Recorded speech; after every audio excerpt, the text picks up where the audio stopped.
नमस्कार, Delhi metro NCR bulletin में आपका स्वागत है। आइए नजर डालते हैं आज की ताजा तरीन खबरों पर। जंग के तीसरे दिन रूस ने यूक्रेन पर बमबारी जारी रखी है। कोनोटॉप में रूसी एयरक्राफ्ट ने 2 धमाके किए। कहा जा रहा है कि रूस खार्किव एयरपोर्ट पर भी हमला कर सकता है।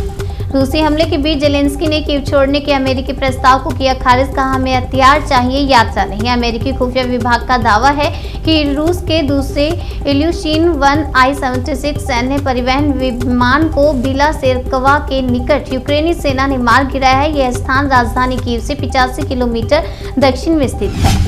पीएम मोदी बोले, कोरोना टीकाकरण में पूरी दुनिया ने माना कोविन प्लेटफॉर्म का लोहा। पीएम मोदी ने कहा कि कोरोना टीकाकरण में कोविन जैसे डिजिटल प्लेटफॉर्म के माध्यम से हमारी डिजिटल तकनीक का लोहा पूरी दुनिया ने माना है। यूक्रेन में जंग के बीच राहुल गांधी ने बंकर में छिपी छात्राओं का वीडियो किया शेयर। सरकार से तुरंत रेस्क्यू की अपील की।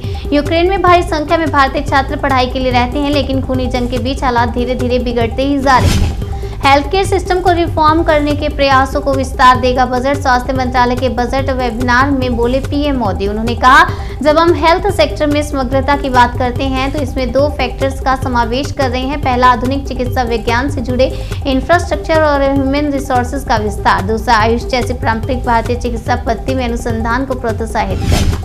यूक्रेन की राजधानी कीव की सड़कों पर छिड़ी जंग। एयर स्ट्रिप पर कब्जा करने की कोशिश में रूस, लोगों को छिपे रहने की सलाह। रूस यूक्रेन जंग भीषण मोड पर आ गई है और अब रूसी सैनिक राजधानी कीव तक आ गए हैं। यहाँ सड़कों पर जंग छिड़ गई है। लोगों को छिपे रहने की सलाह दी गई है। पानी की बूंद को तरसे पाकिस्तानी। इमरान खान सरकार के खिलाफ खुला मोर्चा। महंगी बोतल खरीदने पर मजबूर।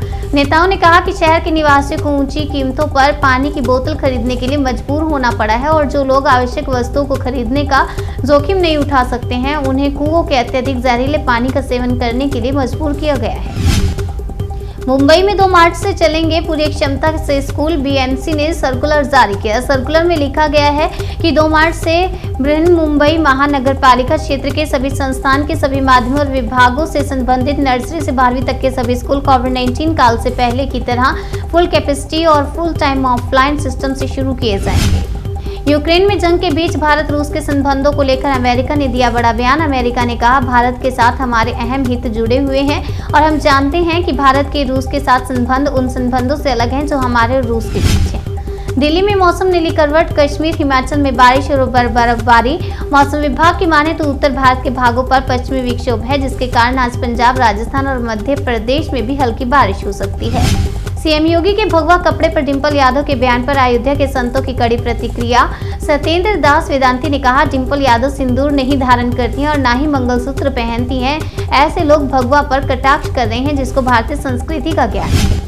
अखिलेश यादव ने साधा बीजेपी पर निशाना। कहा, चुनाव के बाद पेट्रोल डीजल को महंगा कर देगी बीजेपी। उत्तर प्रदेश में चुनाव जैसे जैसे अपने अंतिम पड़ाव पर पहुंच रहा है, राजनीतिक सरगर्मी तेज होती जा रही है। सपा प्रमुख ने बीजेपी पर आरोप लगाया कि चुनाव खत्म होने के बाद सरकार तेल के दाम बढ़ा देगी। कोरोना काल में जान गंवाने वाले 13 कोरोना योद्धाओं के परिवारों को 1 करोड़ रुपए देगी दिल्ली सरकार। दिल्ली सरकार महामारी से लड़ते हुए जान गंवाने वाले 13 योद्धाओं के परिवारों को 1 करोड़ रुपए सहायता राशि देगी। इन योद्धाओं में 6 डॉक्टर, 3 नर्स, 2 सफाई कर्मचारी, 1 शिक्षक और 1 स्टोर अधिकारी शामिल है। 23 से 29 मार्च तक होगा दिल्ली सरकार का बजट सत्र। जनता के सुझाव को भी किया जाएगा शामिल। दिल्ली में मार्च महीने के 23 तारीख से 29 तारीख तक बजट सत्र रहेगा। गुरुवार को कैबिनेट बैठक में 23 से 29 मार्च के बीच बजट सत्र बुलाने को मंजूरी दी गई है। सीएम शिवराज सिंह चौहान ने कहा, सभी को सरकारी नौकरी देना संभव नहीं, रोजगार के लिए कर रही हैं काम। सीएम ने कहा, रिटेल और सर्विस सेक्टर में 1 से 50 लाख रुपए तक का लोन दिया जा रहा है। इसका 3% ब्याज सरकार देती है। यूएनएससी में भारत के रूस के खिलाफ वोट नहीं करने पर मनीष तिवारी ने जताई निराशा। बोले, दोस्त की गलती को बता देना चाहिए।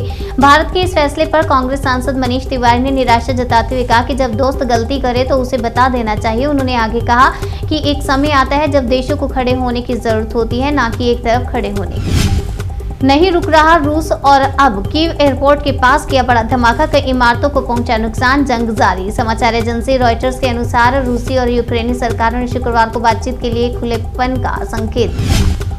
भारत में यूक्रेन के राजदूत ने दी शहीदों को श्रद्धांजलि। भारत में यूक्रेन के राजदूत डॉक्टर इगोर पॉलिखा ने घुटनों के बल बैठकर यूक्रेन में शहीद हुए लोगों को श्रद्धांजलि दी। उनके साथ उनके साथी भी थे, जिन्होंने शहीदों की याद में मोमबत्तियां जलाई। दिल्ली मेट्रो एनसीआर बुलेटिन में फिलहाल इतने ही। तब तक के लिए बने रहिए हमारे साथ और देखते रहिए नेशनल इंडिया।